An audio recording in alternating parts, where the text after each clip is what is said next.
MCQ आएगा तो आपको मैक्सिमम जगह चीज़ें याद करने की है, समझने की कुछ है नहीं। मैनेजमेंट है ना आपका, वो जो क्लास 12 में जो बिजनेस स्टडीज पढ़े थे आप, मोटा मोटी ये वही पार्ट कवर करता है। ठीक है, तो पहला पेज में उतना कुछ कहानी नहीं है पढ़ने को, पहला 2 पेज में। हाँ, यहाँ से आता है डेफिनेशन ऑफ मैनेजमेंट से। तो मैनेजमेंट का क्या डेफिनेशन है, तो देखो अलग अलग राइटर बहुत सारे डेफिनेशन दिए। सर क्या सारा याद करें? नहीं, हम आपको टिक करके दे रहे हैं, वो डेफिनेशन याद करना। एक तो हेनरी फ्योल का, एक P.F. ड्रूकर का, ठीक है, और ये क्नूट और डोनेल का। ये 3 डेफिनेशन है जो आपको पता होना चाहिए। हेनरी फ्योल क्या बोला? मैनेजमेंट क्या है? To forecast, to plan, to organise, to command, to coordinate and to control. मतलब फोरकास्ट करो पहले कोई चीज को, अब उसके हिसाब से प्लानिंग, ऑर्गेनाइजिंग, कमांडिंग, कोऑर्डिनेटिंग और कंट्रोलिंग करना। ये बोला हेनरी फ्योल। P.F. ड्रूकर क्या बोला? Management is a multipurpose organ that manage a business and manage work and worker and work. तो मैनेजमेंट क्या है? मैनेजर लोग को भी मैनेज करता है, वर्कर को भी मैनेज करता है और वर्क को भी मैनेज करता है। ठीक है, और क्नूट ओ'डोनेल क्या बोला? क्नूट ओ'डोनेल बोला management is defined as the creation and maintenance of an internal environment in an enterprise where individual working together in a group can perform efficiently and effectively. जब लोग ग्रुप में काम करते हैं और अपना गोल को इफेक्टिवली और एफिशिएंटली अचीव करते हैं। एफिशिएंटली में देखो यहाँ पे एक सी आ रहा है, ये सी का मतलब होता है कॉस्ट। तो मतलब विद इन द कॉस्ट या विद इन द टाइम अगर काम होने वाला है, नहीं sorry, with in the cost होने वाला, sorry, with in the cost या विद इन द रिसोर्स काम करने वाला है, उस मैनेजमेंट को एफिशिएंट बोलते हैं जो विद इन द कॉस्ट या विद इन द रिसोर्स काम करता है। और यहाँ इफेक्टिवली में टी आ रहा है। हाँ, ये टी का मतलब था विद इन द टाइम। तो जो मैनेजमेंट टाइम के अंदर काम खत्म करे उसको बोलते हैं मैनेजमेंट बहुत इफेक्टिव है, और जो management with in the resources काम खत्म करे विद इन द कॉस्ट उसको बोलते हैं एफिशिएंटली। मैनेजमेंट बहुत एफिशिएंट है। तो ये तुम्हारे एमसीक्यू में फंसाने वाला वर्ड यूज कर सकते हैं, इसके अलावा यहाँ और कुछ नहीं है। बाकी और कोई राइटर का डेफिनेशन याद करने को नहीं। अब यह आता है मैनेजमेंट का नेचर क्या है। सब मैनेजमेंट गोल ओरिएंटेड है। सब मैनेजमेंट में ह्यूमन अप्रोच होता है, हर आदमी अपने हिसाब से काम करता है। सब मैनेजमेंट एक प्रोसेस है किसी काम को करने का। मैनेजमेंट यूनिवर्सल है, सब जगह एप्लीकेबल है सर। मतलब इंडिया में मैनेज करो या फॉरेन में मैनेज करो, छोटा बिजनेस मैनेज करो या बड़ा बिजनेस मैनेज करो, टॉप मैनेजमेंट का बात करो या लोअर मैनेजमेंट का बात करो, मैनेजमेंट यूनिवर्सल है। सब मैनेजमेंट साइंस भी है, मैनेजमेंट आर्ट भी है, मैनेजमेंट प्रोफेशन भी है। ठीक है, हाँ। सब मैनेजमेंट एक ग्रुप एक्टिविटी है, एक साथ मिलके काम करने का होता है। मैनेजमेंट एक सिस्टम है अथॉरिटी का। मैनेजमेंट मतलब पावर। मैनेजमेंट डिसीजन मेकिंग करता है। मैनेजमेंट में अच्छा लीडरशिप होना चाहिए तभी मैनेजमेंट काम करेगा। मैनेजमेंट डायनामिक होता है, मतलब keep on changing. Management multi disciplinary होता है, मतलब तुमको बहुत कुछ मैनेज करना पड़ता है। मैनेजमेंट में तुमको इकोनॉमिक्स भी लगेगा, स्टैटिस्टिक्स भी लगेगा, मैथ भी लगेगा, साइकोलॉजिकल भी दिमाग लगाना पड़ेगा, एंथ्रोपोलॉजी भी लगेगा, मतलब बॉस बन के काम करना। तो मैनेजमेंट में तुमको एंथ्रोपोलॉजी मतलब बॉस बन के काम करना। मैनेजमेंट में तुमको सब कुछ लगेगा। सब मैनेजमेंट टारगेट या गोल ओरिएंटेड होता है, ज्ञानवर्धक। सब मैनेजमेंट ऑल लेवल पे लगता है। मैनेजमेंट में जो बैठता है वो मालिक को, ये जरूरी नहीं है। और मैनेजमेंट इनटेंजिबल है, दिखता नहीं है, मैनेजमेंट को फील किया जा सकता। तो सर ये फीचर एग्जाम में क्या काम का है? बेटा जी ऐसे आपको कभी बोलेगा नहीं राइट 4 फीचर्स। आपको खाली कोई एक वर्ड देगा, बोलेगा बताओ ये मैनेजमेंट का नेचर है कि नहीं है। तो मोटा मोटी आप 2 एक बार हेडिंग देख के रखोगे, आप वहां जज कर लो। अब बोला मैनेजमेंट साइंस है कि आर्ट है, ये काम का क्वेश्चन। सर मैनेजमेंट साइंस है भी और नहीं भी, मैनेजमेंट आर्ट है भी और नहीं भी। पहले तो ये समझो, सर मैनेजमेंट साइंस कैसी है, पहले ये साबित कीजिए। तो बोला देखो साइंस भी यूनिवर्सली एप्लीकेबल है। अमेरिका में भी H2O मतलब वाटर ही होता है, इंडिया में भी H2O का मतलब वाटर ही होता है। तो साइंस यूनिवर्सली एप्लीकेबल है, साइंस सबको मानते हैं, मैनेजमेंट भी सबको मानते हैं कि मैनेजमेंट करना जरूरी है। मैनेजमेंट के प्रिंसिपल्स भी यूनिवर्सली एप्लीकेबल है। मैंने साइंस में तुम एक्सपेरिमेंट करते हो, चीज़ों को ऑब्जर्व करते हो। मैनेजमेंट का तो यही काम होता है, एक्सपेरिमेंट करना, ऑब्जर्व करना। साइंस में कॉज एंड इफेक्ट का रिलेशनशिप होता है। साइंस में कोई चीज़ का रीज़न और फिर उसका इम्पैक्ट, ये दोनों चीज़ को जज करते हैं। जैसे अभी कोविड आया, तो कोविड क्यों हुआ, तो उसका रीज़न इफेक्ट किया, और वो दवाई कैसा असर करेगा उसका इम्पैक्ट को एनालाइज किया गया, तब जाके उस मेडिसिन को लॉन्च किया गया। वैसे ही मैनेजमेंट में भी होता है कि तुम्हारा कोई अगर नेगेटिव घटना घटा बिजनेस में, तो वो नेगेटिव क्यों हुआ और हम जो एक्शन लेने जा रहे हैं उसका इम्पैक्ट क्या हो सकता है। ये दोनों बातों को मैनेजमेंट को जज करना होता है। तो sir management cause and effect है, साइंस भी। सर मैनेजमेंट में भी हम लोग टेस्ट, साइंस में भी हम लोग टेस्ट करते हैं कि ये बात वैलिड है कि नहीं है। कोई चीज़ को प्रेडिक्शन करते हैं कि ये दो केमिकल मिलने से क्या होगा। मैनेजमेंट में भी तुम टेस्ट करते हो और प्रेडिक्शन करते हो। तो सर ये रीजन हम समझ सकते हैं, मैनेजमेंट साइंस भी है। अब आता है मैनेजमेंट आर्ट कैसी है। सर आर्ट का मतलब ना, पहले ब्रेन में एक बार सेट करो कि कोई ड्राइंग या पेंटिंग बनाने वाला आदमी, ठीक है, वहाँ प्रैक्टिकल नॉलेज चाहिए ना। हमको म्यूजिक का इंस्ट्रूमेंट जो बजाना है अगर, तो हमको उसका थ्योरेटिकल आइडिया तो होना ही चाहिए कि क्या बटन दबाने से क्या होगा। बट जब तक आप प्रैक्टिकली करोगे नहीं, आप बजा नहीं पाओगे। सिर्फ थ्योरी पढ़ के आप कुछ नहीं कर पाओगे, है ना। वैसे मैनेजमेंट में भी थ्योरी बुक्स तो बहुत है, जो पढ़ रहे हो थ्योरी है।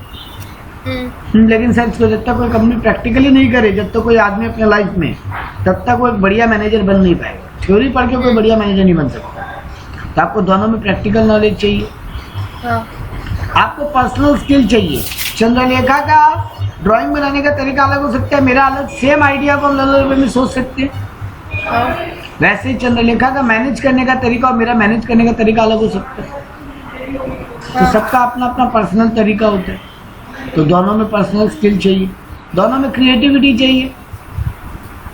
चंद्रलेखा वही आदमी का खोपड़ी बनाई, लेकिन उस आदमी का खोपड़ी में चंद्रलेखा पेड़ पौधा ये सब दिखाई, मतलब आदमी के दिमाग में क्या चलता है वो दिखाई।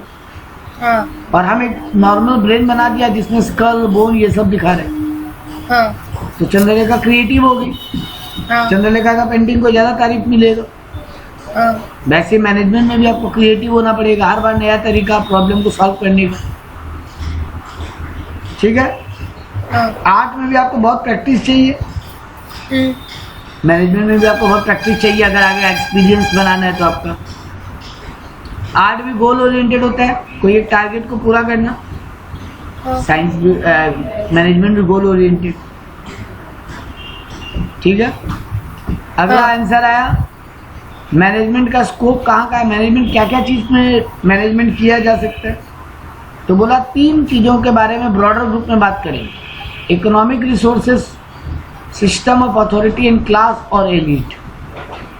3 चीज़ों को तोड़ा गया मैनेजमेंट का स्कोप में, ठीक है। ये कौन तोड़ा, हर्बिन्सन एंड मेयर्स, ये नाम याद करना, ठीक है। ये बोला इकोनॉमिक रिसोर्सेज। तो पहले बोला इकोनॉमिक रिसोर्सेज होता क्या है, तुम्हारा जो इनपुट्स है, जो लैंड, लेबर, कैपिटल, एंटरप्रेन्योर, ठीक है ना। तो मैनेजमेंट में ये सब चीज़ों को संभालना पड़ता है। स्कोप का क्या मतलब होता है, उसका दायरा, उसका एरिया। जैसे नीरज का क्या स्कोप है कि सर नीरज कॉमर्स पढ़ा सकता है, तो नीरज का दायरा कॉमर्स है, वो आर्ट्स और साइंस नहीं पढ़ा पाए, है ना। तो नीरज का स्कोप ये हुआ। तो वैसे मैनेजमेंट क्या क्या चीज़ में इन्वॉल्व हो सकती है, मैनेजमेंट का क्या क्या चीज़ में स्कोप है। तो सर बोला मैनेजमेंट इकोनॉमिक रिसोर्स को मैनेज करता है, तो वहाँ उसका दायरा है।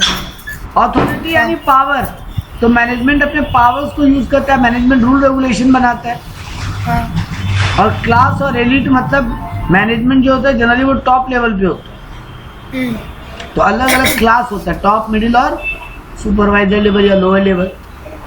तो ये 3 चीज़ों में मैनेजमेंट के स्कोप को डिवाइड किया। ठीक है। अगला हेडिंग है management as a profession. Management क्या प्रोफेशन है? प्रोफेशन होता क्या है? जिससे पैसा नहीं, यहाँ प्रोफेशन का मतलब आप गलत पकड़ रहे हो, वो तो फिर तो बिजनेस हो गया। प्रोफेशन का मतलब होता है सीए, लॉयर, डॉक्टर, कोई एक स्किल्ड एक्टिविटी जो स्पेशलाइज्ड नॉलेज, स्पेशलाइज्ड नॉलेज। तो आपको एक स्पेशलाइज्ड नॉलेज होने से ही आप प्रोफेशनल हो सकते हैं। क्या हम अब डॉक्टर बन सकते हैं? क्या हम डॉक्टर का एक क्लिनिक खोल सकते हैं? नहीं। क्यों? क्योंकि सर आप स्पेशलाइज्ड स्किल नहीं लिए अपने अंदर। ठीक बात? हाँ। तो सर मैनेजमेंट में भी ना एक सिस्टमैटिक बॉडी ऑफ नॉलेज होता है और प्रोफेशन में भी एक सिस्टमैटिक बॉडी ऑफ नॉलेज होता है। आपको पर्टिकुलर कुछ टाइप का पढ़ाई करना पड़ता है। पर सर एक बात है, मैनेजमेंट में ये कंपलसरी नहीं है, लेकिन फिर भी आजकल लगता है, आजकल तो बड़ी बड़ी कंपनियां बिना एमबीए पढ़े हुए को अपना बड़ा पोस्ट पे मैनेजर नहीं रखती है ना। सर मैनेजर बनने के लिए एमबीए कंपलसरी नहीं है। अगर हम सीए और हमको बहुत अच्छा नॉलेज है तो हम कंपनी में बड़ा मैनेजमेंट का पोस्ट पे जा सकते हैं। लेकिन बात इतना ही है सर, आज की डेट में बड़ी बड़ी कंपनियां जब मैनेजर वगैरह अपॉइंट करती है वो देखती है कि आप कहीं से एमबीए पढ़ के आए। तो धीरे धीरे मैनेजमेंट में भी ये सिस्टमैटिक बॉडी ऑफ नॉलेज का बात आ रहा है। ठीक है। सर प्रोफेशनल बॉडी में आपको नॉलेज एंड स्किल चाहिए, यहाँ भी चाहिए प्रॉपर टीचिंग, प्रॉपर ट्रेनिंग। हम लोगों का काम क्या होता है? लोगों को कंसल्टेशन करना। मैनेजमेंट का भी तो काम वही है, कंसल्ट करना, एडवाइस देना। हमारा एक प्रॉपर एसोसिएशन होता है, सीए इंस्टीट्यूट है, लॉयर लोग का बार चैम्बर है, और आपका डॉक्टर लोग का वो मेडिकल एसोसिएशन है, आईसीएमआर। वो लोग को वहाँ मेंबर होना पड़ता है। मतलब हम सीए बन गया, लेकिन अगर हम सीए इंस्टीट्यूट में मेंबरशिप नहीं लिया तो हम सीए का काम नहीं कर पाए। ठीक है ना? नहीं तो पहले मेंबरशिप साइनिंग पावर लेना पड़ेगा वहां से। तो एमबीए में भी उनका एक इंस्टीट्यूट होता है, आईआईएम वगैरह, तो वहाँ का मेंबर होना पड़ता है। लेकिन ऐसा कंपलसरी अब तक हुआ नहीं है पूरे इंडिया में। मैनेजमेंट प्रोफेशन का भी कुछ कोड ऑफ कंडक्ट होता है, वे टू बिहेवियर। एमबीएस का भी होता है, मैनेजमेंट का भी होता है वे टू बिहेवियर। ठीक है। तो ये सब चीजें देख के समझ में आता है मैनेजमेंट आर्ट भी है, मैनेजमेंट साइंस भी है, मैनेजमेंट प्रोफेशन भी है। ठीक है। यहाँ पे केस स्टडी देके बोला है, बताओ management be a more profession, what do you think, should management be more a profession. यहाँ पे डॉक्टर लोग का ये सब का एग्जाम्पल देके बताया कि हाँ मैनेजमेंट को आज की डेट में प्रोफेशनल होना बहुत ज़रूरी हो गया। अब वो पुराना दुनिया ख़त्म हो गया बेटा, जहाँ पे एक आदमी को मैनेजर बनना है तो डिग्री जरूरी नहीं है उसकी। आज की दुनिया में डिग्री लगती है। ठीक है। यहाँ पे यही समझाया। नेक्स्ट आ जाओ, stewardship theory and agency theory of management. दो थ्योरीज है मैनेजमेंट का, स्टीवर्डशिप थ्योरी और एजेंसी थ्योरी। स्टीवर्डशिप थ्योरी क्या बोला? This theory is developed by Davis, Schoorman and Donaldson. तीन लोग मिलकर इस थ्योरी को डेराइव किए थे, डेविस, स्कूमैन और डोनाल्डसन। कब डिस्क्राइब किया था? 1997। ये लोग कुछ बातों को एज्यूम किया। क्या बोला? कहाँ से थ्योरी चालू होता है? एक मिनट को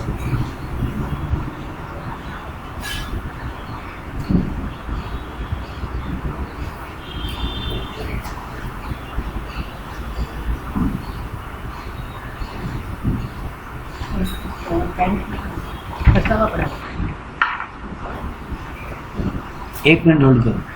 यहाँ पे ये लोग बोला कि मैनेजमेंट जो है ना वो सेल्फ इंटरेस्टेड होता है आजकल, या लोग अपना फायदा या अपना इकोनॉमिक गेन देख के कोई चीज को डिसीजन लेते हैं।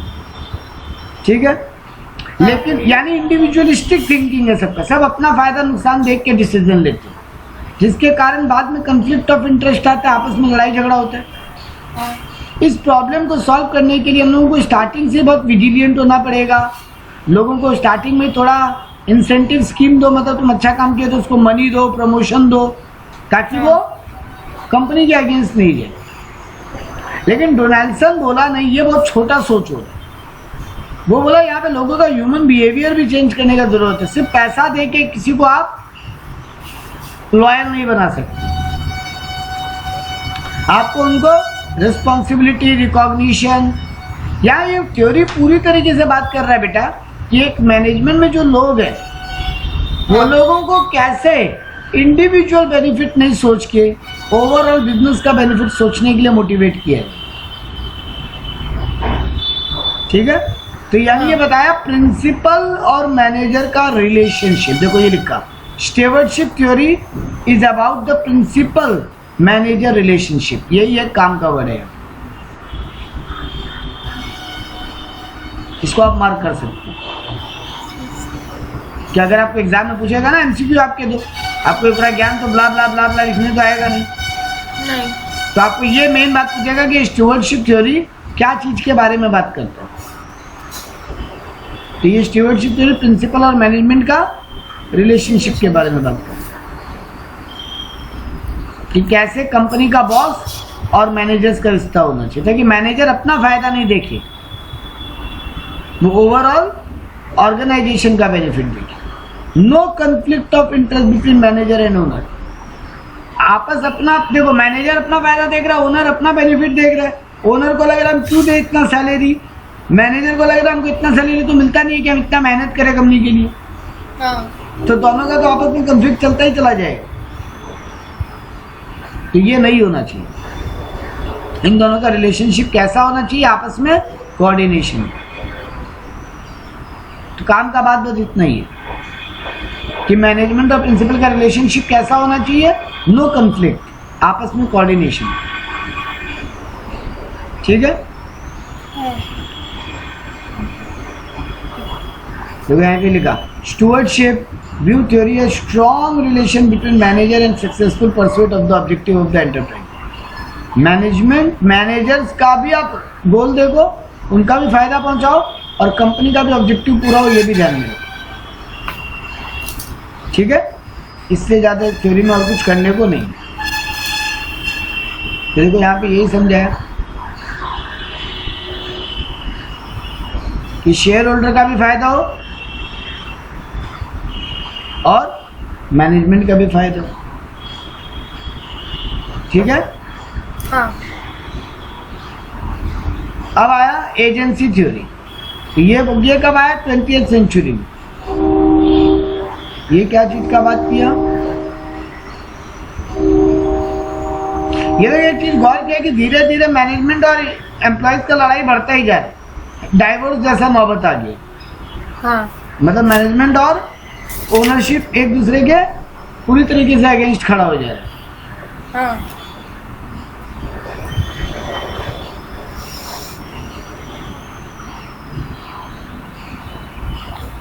यहाँ पे इतना बड़ा बड़ा लिखा है इधर, वही तो जरूरत नहीं, लाइन इम्पोर्टेंट है। हाँ वही हम ढूंढ रहे हैं, क्या नहीं इम्पोर्टेंट।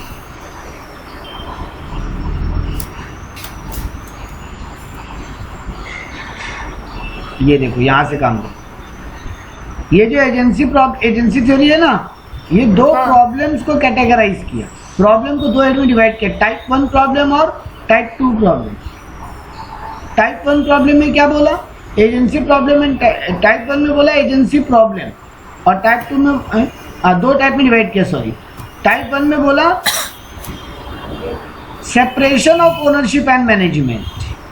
मैनेजर और ओनर को तो अलग अलग इंसान होना चाहिए। इसीलिए तुम देखोगे बड़ी बड़ी कंपनियों में डायरेक्टर, मैनेजर ये लोग अलग और शेयर होल्डर अलग है। जनरली शेयर होल्डर और मैनेजमेंट एक नहीं है ना, वो सेपरेशन, सेपरेट लीगल एंटिटी वाला बात। हाँ। तो मैनेजर लोग तो या डायरेक्टर लोग अलग होते हैं जो कंपनी चलाते हैं, और कंपनी का ओनर लोग अलग होता है जो प्रमोटर या शेयर होल्डर हुआ। हाँ। तो यही बात यहाँ पे ये बोला, मतलब यहाँ से ये थ्योरी निकल कर आया। ये टाइप 1 है। हाँ ये टाइप 1 है कि separation of ownership and management.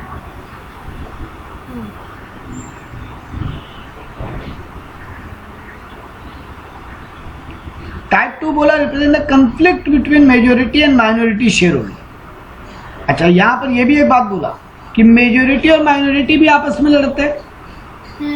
Type 1 बोला क्योंकि दोनों सेपरेट है, उनका भी लड़ाई होता है। हाँ और टाइप 2 में बोल रहा है बड़ा शेयर होल्डर और छोटा शेयर होल्डर, उनका भी आपस में लड़ाई होता है। हाँ। तो ये दोनों प्रॉब्लम ये पहले बताया, अच्छा। ठीक है। हाँ। इसको कैसे मैनेज किया जाए उस पर कंपनी को फोकस करना चाहिए।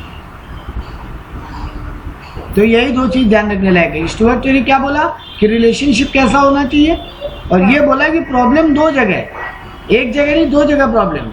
सिर्फ मैनेजर और शेयर होल्डर का लड़ाई नहीं है, शेयर होल्डर का भी लड़ाई है आपस में, छोटा शेयर होल्डर और बड़ा शेयर होल्डर। तो ये दोनों चीजों को कंपनी को मैनेज करना चाहिए। लेकिन इस थ्योरी में बहुत सारा डिसएडवांटेजेस भी था। यहाँ पे एडवांटेज पढ़ने लायक नहीं है।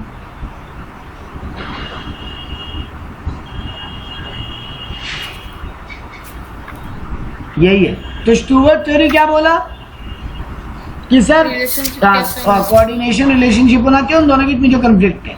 ये उस कंफ्लिक्ट को एक स्टेप ऊपर लेके गए एजेंसी थ्योरी। ये बोला कि दोनों दो जगह लड़ाई है, एक जगह नहीं।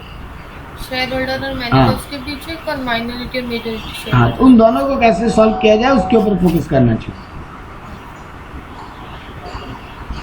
ये देखो यहाँ से डिफरेंस बिटवीन पढ़ लो, यही बेटर है। ये थ्योरी का बेस है लोगों का साइकोलॉजी और सोशियोलॉजी के बारे में, लेकिन एजेंसी थ्योरी बात करता है इकोनॉमिक्स के बारे में। ये बात करता है कि सेल्फ एक्चुअलाइजिंग, सब अपना अपना फायदा देख रहे हैं, जबकि ये बात करता है कि इकोनॉमी के बारे में देखो। तो यहाँ से पढ़ो बेटा, ये बेटर है। आपका स्टुअर्ट थ्योरी बोलता है सेल्फ एक्चुअलाइजिंग मैन, और ये बोलता है इकोनॉमिक मैन।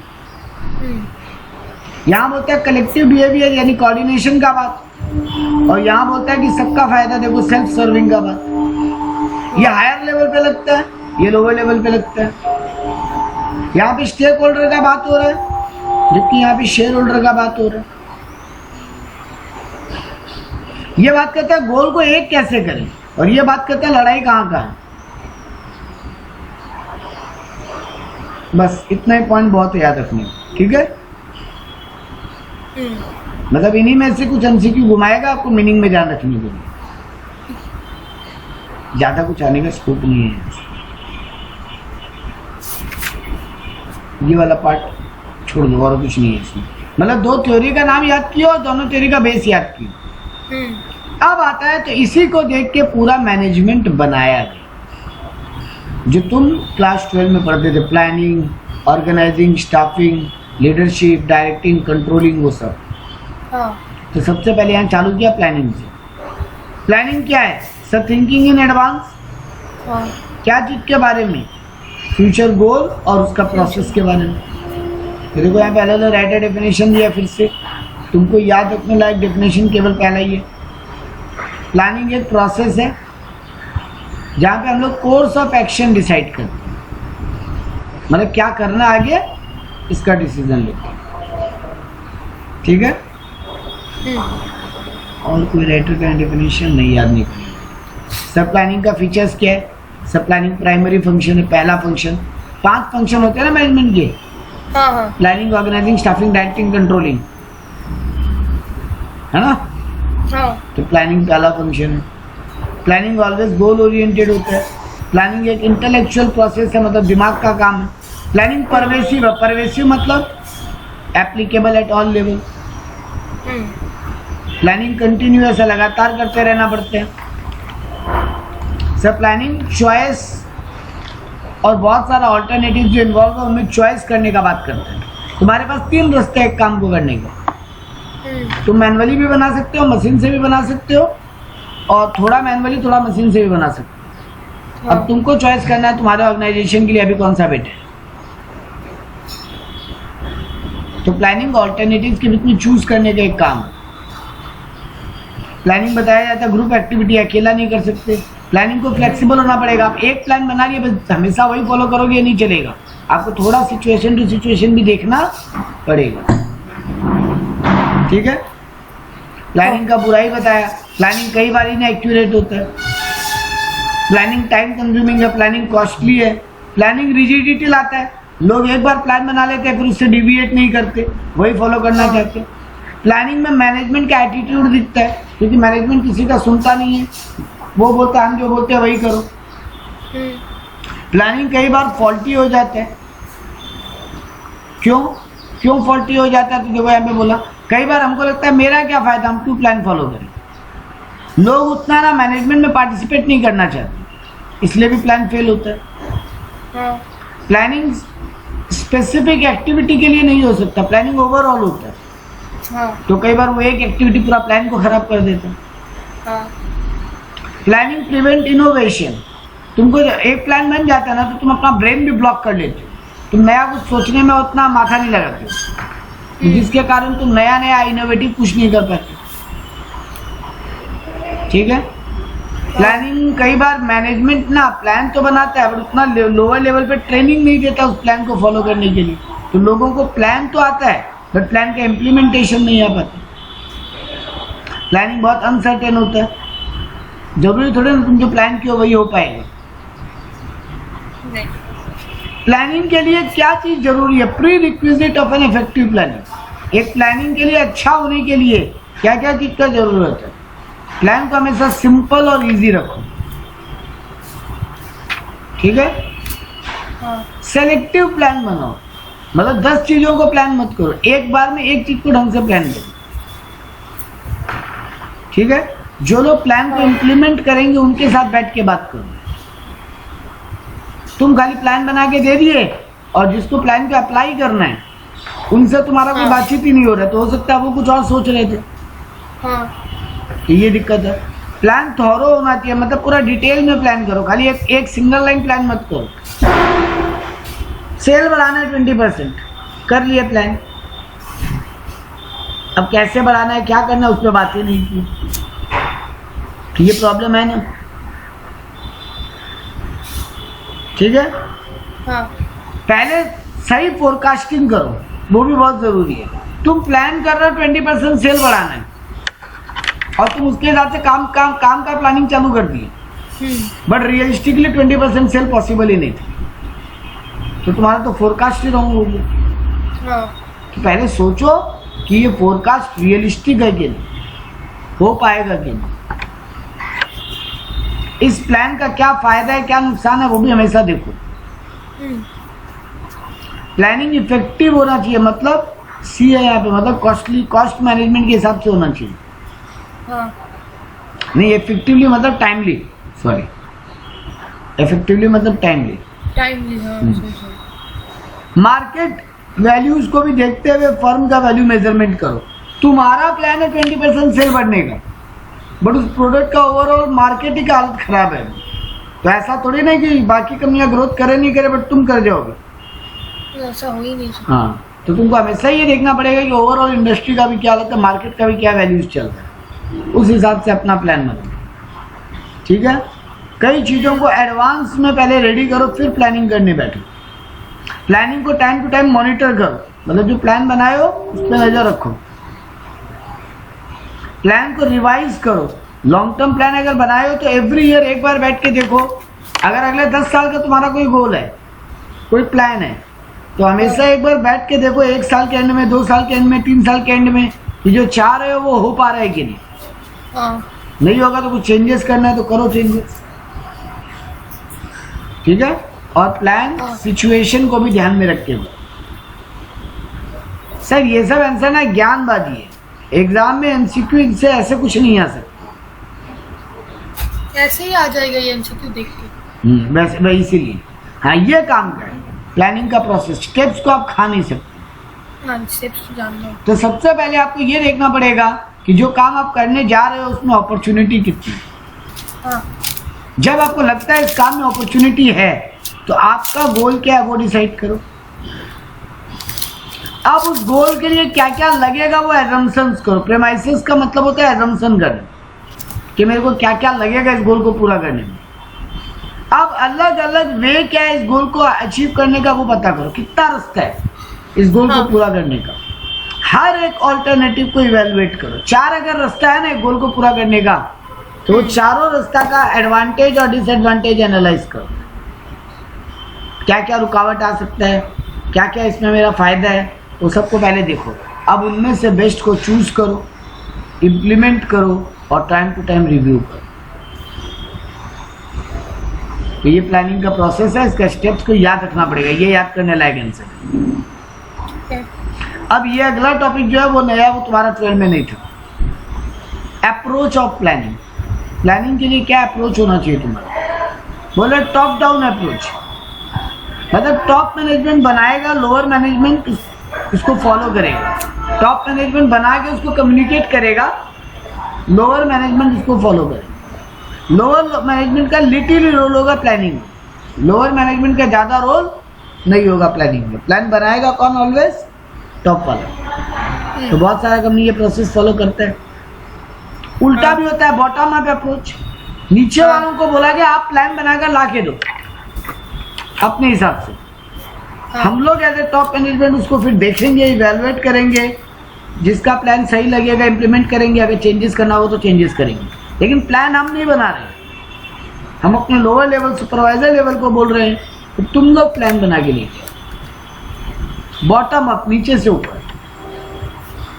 कंपोजिट अप्रोच, मतलब दोनों मिल के बैठ के करेंगे काम। तो यहाँ पे बोला top management provide broader parameter. Top management एक पैरामीटर दे देगा, गाइडलाइन दे देगा। अब लोअर को बोलेगा तुम लोग प्लान बना के लाओ इस गाइडलाइन के हिसाब से। और लास्ट वर्ड टीम वर्क, मतलब मिल बैठ के दोनों ही मिल के काम करें। ठीक है। हाँ। अगला आंसर तुम्हारे 12 में था types of plan. Planning generally दो टाइप का होता है, स्टैंडिंग प्लान और single use plan. Standing plan का मतलब होता है वो प्लान जो हम एक बार बनाए उसको रिपीटेडली हर सिचुएशन में यूज करते जाए। जैसे हम बोलते हैं rules and regulation. Rule regulation management एक बार बनाता है और वो साल दर साल फॉलो होता जाता है, फिर कुछ सालों के बाद चेंज होता है, वो अलग बात है। जब यहाँ पे बताया objective single use plan, standing plan होता है। कभी का टारगेट्स बार बार नहीं बदलते। और यहाँ टारगेट का मतलब कभी मत सोचना कि 20% सेल हर साल थोड़ी ना हो सकता है सर। आप टारगेट बनाए 20% सेल, अगले साल भी 20% सेल, अगले साल भी 20% सेल। हम वो बात ही नहीं किया। हम बोला मेरा ऑब्जेक्टिव सेल ओरिएंटेड है कि प्रोडक्शन ओरिएंटेड है, वो सब गोल नहीं बदलते। जैसे एप्पल हमेशा से प्रॉफिट ओरिएंटेड अपना ऑब्जेक्टिव रखा। उसका मानना है ज्यादा फोन बिके नहीं बिके, बट जो फोन बिके उसमें प्रॉफिट मार्जिन आएगी। और वही MI सैमसंग ये लोग का हमेशा टारगेट रहा ज्यादा से ज्यादा फोन बेचो, भले ही एक फोन में 1000 रुपये प्रॉफिट हो लेकिन 1 लाख फोन बेचो। ठीक है ना। ये इनके ऑब्जेक्टिव है जो बदल नहीं रहे। तुम देख लो एप्पल जब था तब से और आज तक वही ऑब्जेक्टिव फॉलो कर रहा है। हाई सेलिंग प्राइस, भले ही कम प्रोडक्ट बिके। और वहीं पर MI वगैरह सैमसंग वगैरह हाई यूनिट से। तो प्लान ऑब्जेक्टिव हो गया। पॉलिसीज नहीं बदलती कंपनी में, प्रोसीड्योर नहीं बदलते, रूल्स नहीं बदलते। ये सब क्या है? Standing plan. Single use plan क्या हुआ? एक बार यूज किया उसको डिस्कार्ड कर दिया, दोबारा नया बनाएंगे। ठीक है। इसका एग्जांपल क्या हो गया सर? Budget, programme. तुम्हारे स्कूल में एनुअल स्पोर्ट्स इस बार जैसा हुआ अगली बार वैसा नहीं होगा, नहीं, थोड़ा डिफरेंट होगा। एनुअल स्पोर्ट्स को एक पूरा प्रोग्राम मानते हैं। हाँ, तो वैसे प्रोग्राम। अब मान लो मैं बिल्डिंग कंस्ट्रक्शन में है तो एक पूरा प्रोजेक्ट, एक पूरा प्रोग्राम है मेरा। अब 10 बिल्डिंग का अपार्टमेंट बना रहे हैं, वो एक जैसा बिल्डिंग बनेगा सारा। लेकिन दूसरा अपार्टमेंट जब बनाने जाएंगे वो अपार्टमेंट दूसरे तरीके से बनेगा। तो यहाँ पे चेंज हो रहा है। तो ये सब सिंगल यूज प्लान हो गया। प्रोग्राम, बजट कंपनी का हर साल नया बनेगा। ये भी सिंगल यूज प्लान हो गया। तो ये सब थे स्टैंडिंग प्लान और single use plan. Planning premises, ऊपर एक वर्ड यूज किया था ना कि हमको एजम्पशंस करने पड़ते हैं कि मेरे को क्या क्या लगेगा प्लानिंग को पूरा करने के लिए। मेरा एक्सपेक्टेड तरीका क्या होगा, मेरे को क्या क्या लगेगा, वो सब का प्लानिंग करने को बोलते हैं प्लानिंग प्रेमाइसेस। ये प्रेमाइसेस इंटरनल एक्सटर्नल दोनों हो सकते हैं। मतलब मेरे को इंटरनली क्या क्या लगेंगे, एक्सटर्नली क्या क्या लगेगा? जैसे मेरा इंटरनल कैश फ्लो, मेरा इंटरनल बजट, मेरा एडवर्टीजमेंट एक्सपेंडिचर, ये सब सोचना हो गया कितना ये सब में लग सकता है, ये हो गया इंटरनल। जबकि एक्सटर्नल में क्या बोला? बिजनेस क्लाइमेट, मेरा सोशल पॉलिटिकल कंडीशन देश का, ये हो गया एक्सटर्नल। फिर बोला कंट्रोलेबल, सेमी कंट्रोलेबल और अनकंट्रोलेबल प्रेमाइसेस। ऐसा बहुत सारा एजम्पशंस या रिक्वायरमेंट हो सकता है जो तुम्हारे कंट्रोल में है, बहुत सारा हो सकता है जो ठीक ठाक कंट्रोल कर लेते हो, पूरी तरीके से नहीं, और कुछ ऐसे भी होंगे जो पूरी तरीके से अनकंट्रोलेबल है। जैसे देखो यहाँ पे कंट्रोलेबल में क्या बताया? तुम्हारा पॉलिसी, तुम्हारा इन्वेस्टमेंट का प्लान, तुम्हारा रिसर्च, जो तुम्हारे कंट्रोल में है, ठीक है। सेमी कंट्रोल तुम्हारे मार्केट का स्ट्रेटेजीज, लेबर टर्नओवर, ये सब सेमी कंट्रोलेबल है। और अनकंट्रोलेबल है, अचानक कोई इमरजेंसी आ जाए, स्ट्राइक लग जाए, वॉर लग जाए, नेचुरल कैलामिटी आ जाए, ये सब अनकंट्रोलेबल। और तीसरा बोला प्रेमाइसेस, टेंजिबल भी हो सकता है, इनटेंजिबल हो सकता है। मशीन कितना लगेगा, लैंड कितना लगेगा, लेबर कितना लगेगा, ये टेंजिबल है। हाँ। ये सब कितना लग सकता है, ये सोचना टेंजिबल थिंग है। हाँ। और इनटेंजिबल हो गया तुम्हारा पब्लिक से रिलेशन कैसा रहेगा, तुम्हारा एम्प्लॉयज के साथ रिश्ता कैसा रहेगा, ये सब चीजें इनटेंजिबल है। तो प्लानिंग खत्म। अगला आया ऑर्गेनाइजिंग। सर ऑर्गेनाइजिंग का मतलब क्या होता है? सर डिवाइडिंग एंड सब डिवाइडिंग ऑफ ड्यूटीज, और फिर उनका ग्रुप बनाना। ये बात समझो पहले आराम से। मेरा यहाँ पे क्या क्या काम है पहले वो तोड़ो एक जगह, ठीक है ना। हाँ। जैसे हम एग्जांपल दे रहे हैं, मेरे यहाँ काम है कैश कलेक्शन करना, लोन लेना, अकाउंट्स में एंट्री करना, प्रोडक्ट को सेल करना, एडवर्टीजमेंट करना, लेबर लोगों से बात करना, रॉ मटेरियल खरीद के लाना, रॉ मटेरियल के लिए प्राइस डिसाइड करना, ये सब बहुत सारा काम है मेरे यहाँ। तो पहले तो हम ये पता लगाए मेरे यहाँ काम क्या क्या हो गया। अब देखो जो हम काम बोला था उनमें 2-3 काम ऐसे लग रहा था ना एक ही नेचर का है। हाँ। जैसे हम बोला था कैश कलेक्शन, अकाउंट्स में एंट्री और लोन अरेंजमेंट करना, तो इसके लिए हमें एक डिपार्टमेंट बना दिया, फाइनेंस डिपार्टमेंट। तो ये हो गया ग्रुपिंग का। तो पहले एक्टिविटीज को इंडिविजुअली फाइंड करना, और फिर उन एक्टिविटीज का कौन सा ग्रुप और सब ग्रुप बन सकते हैं वो ग्रुप बनाना, यही है ऑर्गेनाइज करना। सीधा बात बोले, डिपार्टमेंट्स रेडी करना, यही है ऑर्गेनाइज करना। तो देखो यहाँ पे डेफिनेशन ये रहा, ये वाला थर्ड वाला, process of identifying and grouping the work to be perform. कौन क्या रिस्पॉन्सिबल होगा, किसके ऊपर किसका पावर होगा, कौन बॉस बनेगा उस डिपार्टमेंट का, कौन उस डिपार्टमेंट में मैनेजर बनेगा, ये सब का ब्रेकअप करना, ठीक है। तो अब यहाँ पे अगला आंसर काम का आया, प्रोसेस ऑफ ऑर्गेनाइजिंग। तो सर सबसे पहले काम पता कीजिए आपके यहाँ क्या क्या काम है। अब वो काम एक नेचर वाले जो काम है उनका ग्रुप बनाइए, और रिपोर्टिंग रिलेशनशिप सेट कीजिए कि उस ग्रुप का हेड कौन होगा और ग्रुप में जूनियर्स कौन कौन होगा, कौन किसको रिपोर्ट करेगा, ठीक है।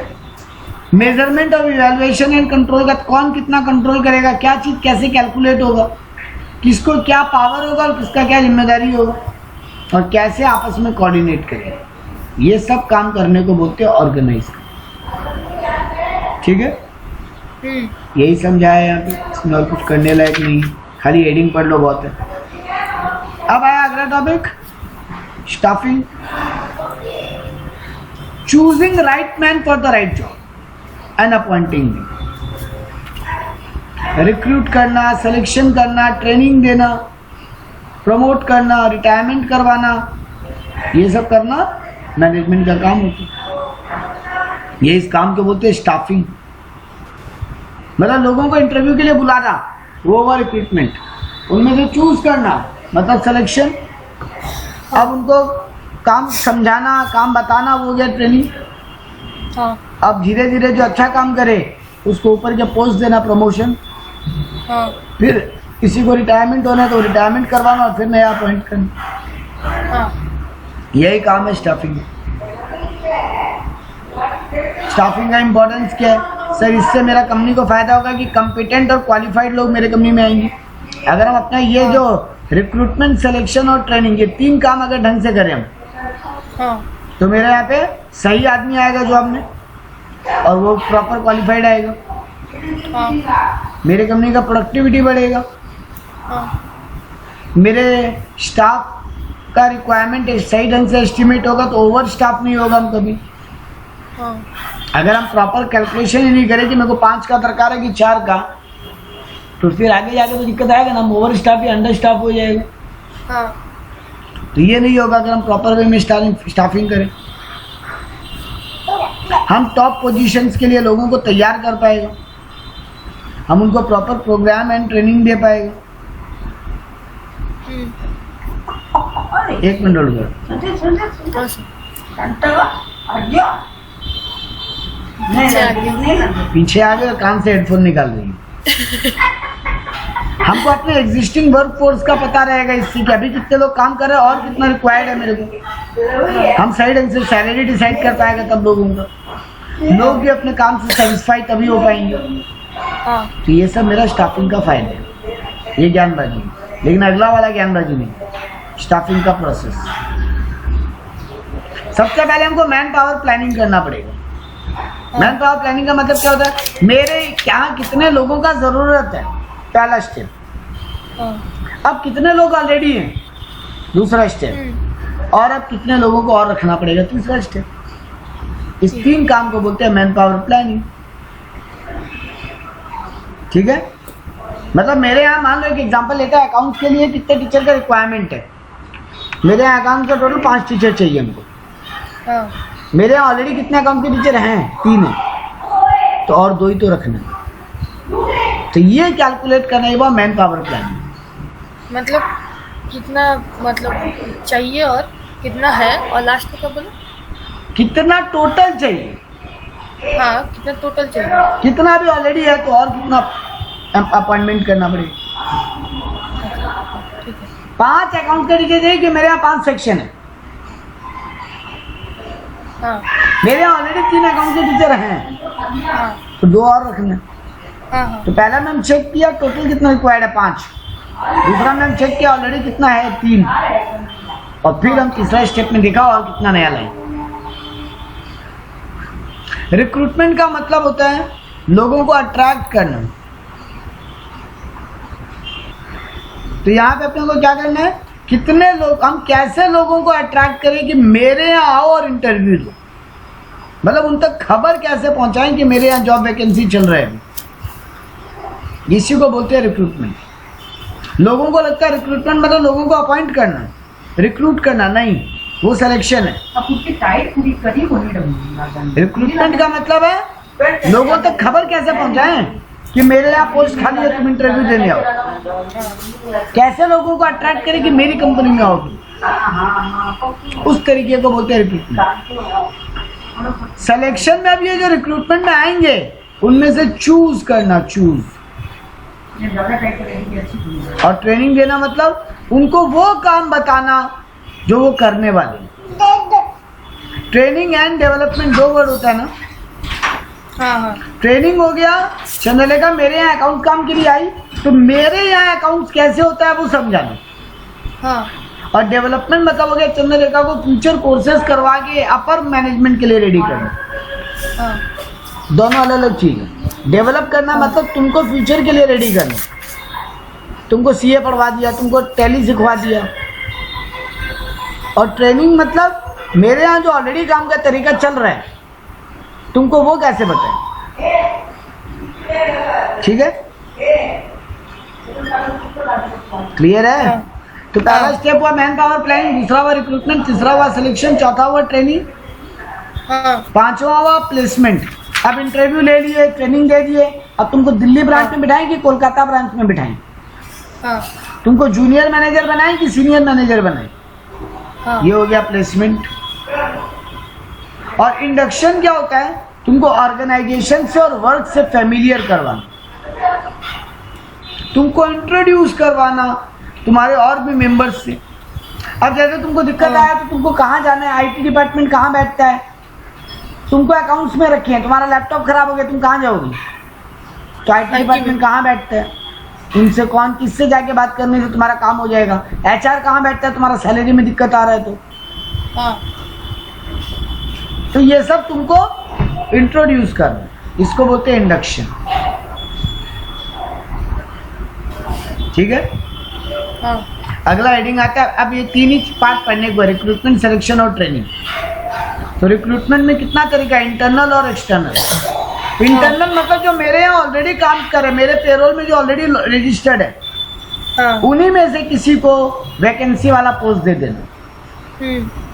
तो इंट्रोडक्शन 2 टाइप का होता है, इंटरनल 2 टाइप का होता है, ट्रांसफर और प्रमोशन। ट्रांसफर मतलब हो गया तुमको दिल्ली ब्रांच से कोलकाता ब्रांच भेज दी, सेम पोस्ट। तुम दिल्ली ब्रांच में मैनेजर थी, कलकत्ता ब्रांच का मैनेजर वैकेंसी हुआ, हम तुमको वहां भेज दी। लेकिन सर ये तो अजीब बात हुआ, तो फिर दिल्ली खाली हो जाएगा, बात तो एक ही हो गया। नहीं, दिल्ली में ऑलरेडी तुम्हारा एक जूनियर था जो रेडी था सीनियर का पोस्ट लेने के लिए, और कलकत्ता में मेरे को कोई सीनियर मिल नहीं रहा था बनाने के लिए। अच्छा। वो जो भी हो सकता है, तुमको दिल्ली ब्रांच का चिंता नहीं करना है। तुम्हारा क्या हुआ, तुम्हारा ट्रांसफर हुआ,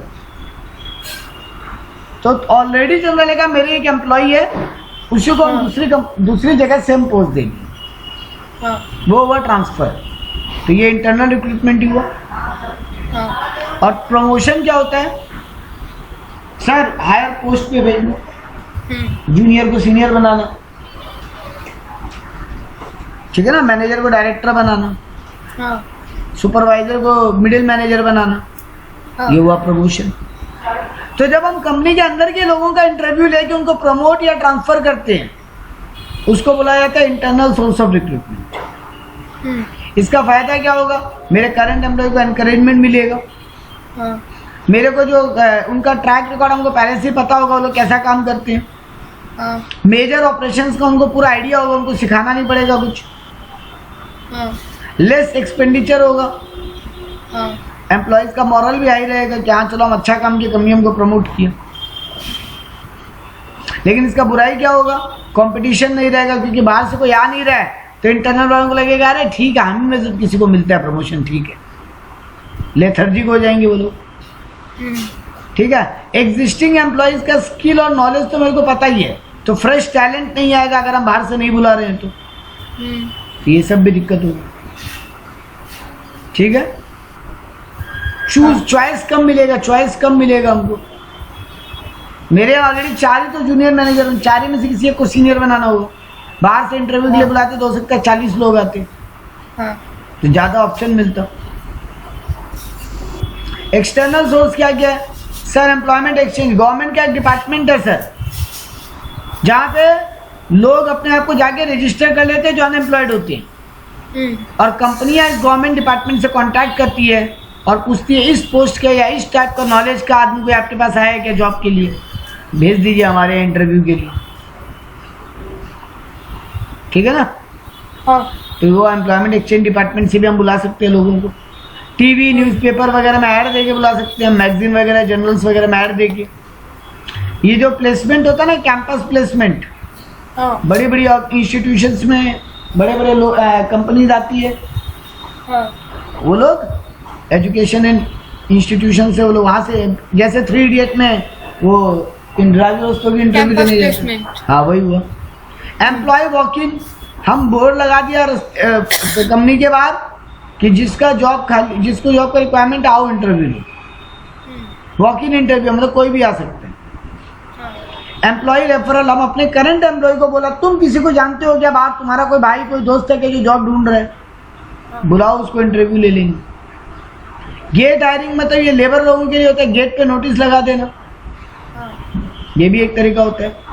यहाँ पे एक तरीका नहीं बताया, हम लोग बोल देते हैं ऑनलाइन में ये आता है ना timejob.com, naukri.com, वहाँ से लोगों को बुलाना। जैसे एम्प्लॉयमेंट एक्सचेंज होता है ना, वैसे ये प्राइवेट भी होता है, प्राइवेट प्लेसमेंट एजेंसी जिसको बोलते हैं। एक गवर्नमेंट डिपार्टमेंट है जिसको बोलते हैं एम्प्लॉयमेंट एक्सचेंज। वैसे ही बहुत सारे प्राइवेट लोग हैं जो ऑफिस खोल के बैठे हैं, लोग वहाँ बात करते हैं जाके हमको जॉब चाहिए, वो लोग कंपनी से कॉन्ट्रैक्ट करके तुमको जॉब दिलाते हैं। ठीक है, तो ये भी होता है तरीका। इसका फायदा क्या है सर? एडवांटेज डिसएडवांटेज वही है, उल्टा जो ऊपर है उसका एडवांटेज इसका डिसएडवांटेज है, इसका डिसएडवांटेज इसका एडवांटेज है। अगला स्टेप क्या हुआ? सिलेक्शन। सिलेक्शन में कैसे होगा सर? लोग आ तो गए इंटरव्यू देने, अब सर सबसे पहला राउंड क्या होगा? उनसे एक एप्लीकेशन फॉर्म भरवाया जाएगा, उसके बाद उनका प्रिलिमिनरी इंटरव्यू होगा, मतलब फर्स्ट राउंड ऑफ इंटरव्यू जो कंपनी का एचआर ही लेता है। वो तुमसे कोई भी काम रिलेटेड क्वेश्चन नहीं पूछता जनरली। तुम पहले कहाँ काम करते थे, क्यों छोड़ के आ रहे हो, तुम्हारा नॉलेज कितना है, क्या डिग्री है, ताकि वो वही छांट दे जो लोग का आगे रिक्वायरमेंट नहीं है। मान लो एक स्कूल में टीचर रिक्वायरमेंट था, वहाँ पे कॉमर्स के टीचर का रिक्वायरमेंट था, बट वो आदमी इंटरव्यू देने आया, वो ठीक से पढ़ के नहीं आया कि कॉमर्स रिक्वायरमेंट, उसको लगा टीचर रिक्वायरमेंट है, वो फिजिक्स का टीचर है, आ गया इंटरव्यू देने। तो पहले प्रीलिमिनरी राउंड में जब एचआर से बात करेगा तो एचआर उसको वहीं अलग कर दिया, नहीं सर आपके लिए नहीं है ये इंटरव्यू। ठीक है ना? अब होगा एम्प्लॉयमेंट टेस्ट। तुमको साइकोलॉजिकल टेस्ट, ट्रेड टेस्ट, मतलब काम का कितना नॉलेज है वो सब टेस्ट लिया जाएगा। तुम्हारा तुम्हारा intelligence test, aptitude test, intelligence, हाँ सब एचआर ही लेता है। इंटेलिजेंस टेस्ट में ना तुम्हारा आईक्यू चेक किया जाता है। एप्टीट्यूड टेस्ट में तुम कितना अडॉप्टेबल हो अलग अलग सिचुएशन में काम करने के लिए। प्रोफिशिएंसी टेस्ट मतलब तुम्हारा क्वालिटी कैसा है। पर्सनालिटी टेस्ट, तुमको गुस्सा ज़्यादा आता है कि कम आता है, तुम इमोशनल ज़्यादा हो कि कम हो, तुम्हारा पर्सनालिटी कैसा है।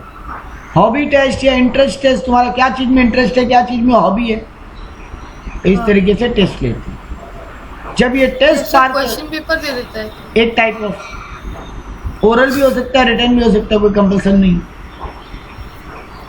ठीक है, इसमें मेन टेस्ट है प्रोफिशिएंसी टेस्ट, तुम्हारा काम का नॉलेज कितना।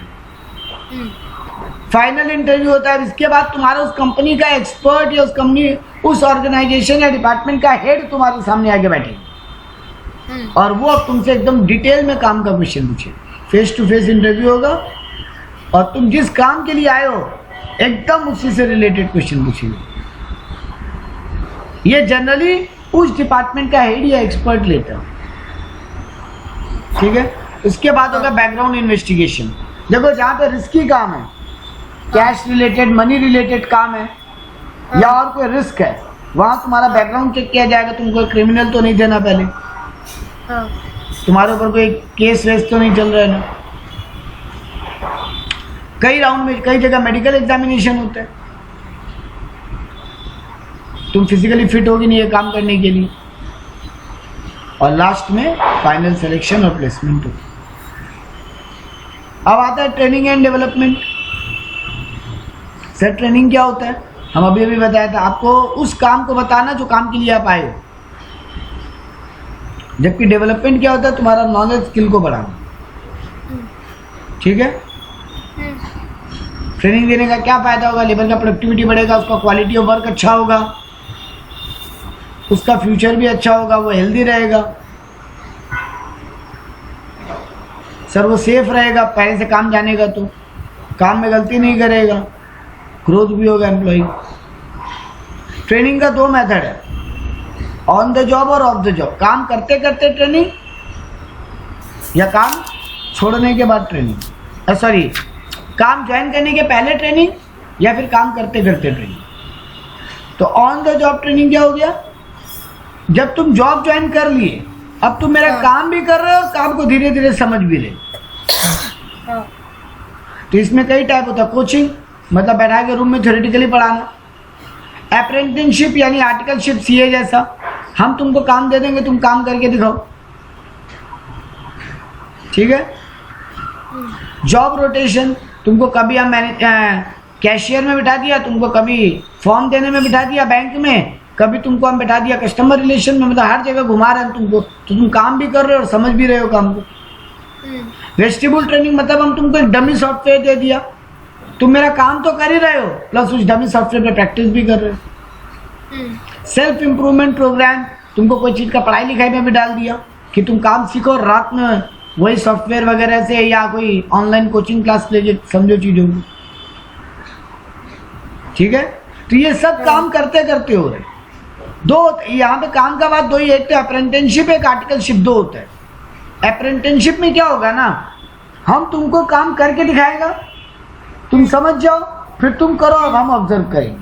तो जब हम कर रहे हैं तुम ऑब्जर्व करो और फिर तुम करो और हम ऑब्जर्व करेंगे। जबकि आर्टिकलशिप में इंटर्नशिप जिसको बोलते हैं, सर वहाँ पे आपको काम दे दिया जाएगा, आप थ्योरेटिकली पढ़ाई करके आ चुके हो। आप जैसे सीए में पढ़ रहे हो, आप सीए में पढ़ लिए पूरा, अब आपको 9 महीने का ट्रेनिंग होगा ना, उसी को बोलते हैं आर्टिकलशिप या इंटर्नशिप। और अप्रेंटिसशिप हो गया जहाँ पे बॉस तुमको पहले काम करके दिखाएगा, तुम ऑब्जर्व कर लो। जैसे तुम्हारे यहाँ कोई लाइट पंखा ठीक करने आता है, तुम बहुत बार देखना उसके साथ एक एकदम यंग सा एक लड़का आएगा, तो वो ऑब्जर्व कर रहा है कि बॉस काम कर कैसे रहे, और अगली बार वो काम करेगा और बॉस देखेगा, तो वो हुआ अप्रेंटिसशिप। जबकि इंटर्नशिप जैसे मेरे साथ करते हैं। अच्छा तो समझ आ गया मेरे को। और इंटर्नशिप और आर्टिकलशिप में क्या होगा, तुम थ्योरेटिकली पढ़ लियो, तुमको काम पता है, बट तुम कभी प्रैक्टिकली नहीं कियो। तो कोई नहीं, तुम करो, करके लाके हमको दिखाओ, अगर वो सही हुआ तो हम बोलेंगे इसको अपलोड कर दो या फाइनल कर दो, या चेंजेस करना तो चेंजेस बता देगा हम। तो यही मेन होता है ऑन द जॉब, यानी काम करते करते ही काम सीख रहे। जबकि ऑफ द जॉब क्या होता है, तुमको पहले हम कॉलेज भेजा, तुम क्लासरूम में जाके पहले लेक्चर्स अटेंड किया, तुम्हारे साथ हम बहुत सारा काम ज्वाइन करने के पहले कॉन्फ्रेंस किया, काम ज्वाइन करने के लिए तुम्हारे साथ ग्रुप डिस्कशन किया, काम ज्वाइन करने के पहले तुमको रोल प्लेइंग दिया, तुमको ऐसे ही बोला कि तुम मैनेजर हो तो बताओ कैसे करते, तुमको बहुत सारे केस स्टडीज दिया पुराना, वो पढ़ के सीखो, और तुमको टी ग्रुप ट्रेनिंग, मतलब तुमको हम एक सॉफ्टवेयर दे दिया, पहले उस सॉफ्टवेयर पे अच्छे से प्रैक्टिस कर लो, जब आ जाए पूरा तब आना मेन सॉफ्टवेयर पे बैठ के काम करें, ठीक है ना। जैसे बहुत बार ये प्लेन उड़ाने का जो ट्रेनिंग होता है बेटा, सिमुलेटर में पहले करवाते हैं। हाँ, सिमुलेटिव में पहले कराते हैं वही चीज, ठीक है। अब इसके बाद क्या होगा, सब प्लेसमेंट होगा, ओरिएंटेशन होगा, इंडक्शन होगा। तो यहाँ पे स्टाफिंग खत्म।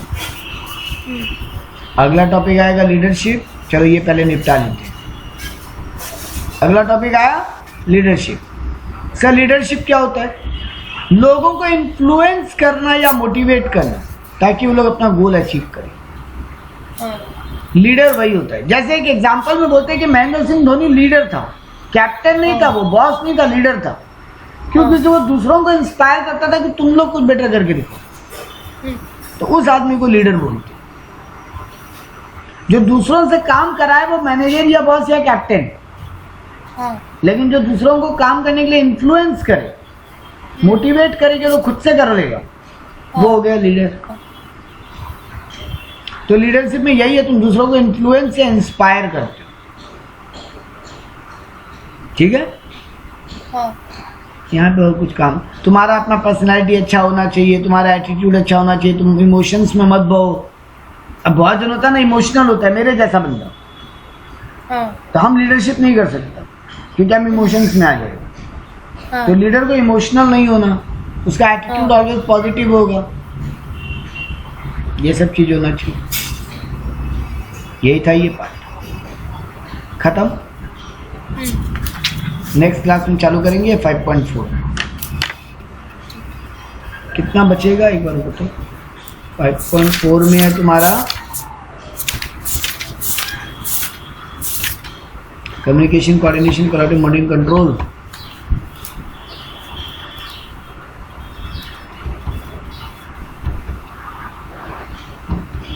पेजेस है। इसके बाद फिर क्या है? उसके बाद organisation structure, responsibility, accountability and delegation of authority. ये भी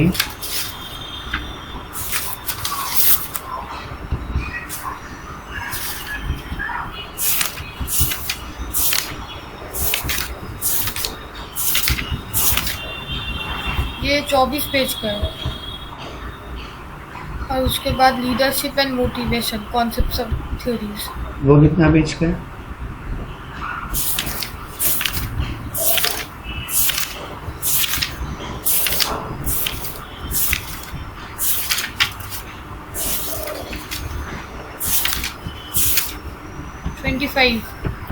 तो 16, 24, 25 हाँ। तो लास्ट है कि इसके बाद और भी है? उसके बाद एक और decision making types and process, वो कितने का है? तो वो 4 पेज का। 16, 25 और 24। 16, 24, 70 पेज। हाँ 16 पेज, 16, 25 और 30 गिन लिया। 16, 24 और 30। हाँ। उसको 6 हाँ। पेज को वहीं जोड़ लिया। हाँ तो ठीक है, 2 क्लास में डन हो जाएगा। ठीक है, ये 2 क्लास में डन होगा और 1 क्लास में कम्युनिकेशन डन हो जाएगा। तो और 3 क्लास और आपका थ्योरी पार्ट पूरा खत्म। हाँ। ठीक है।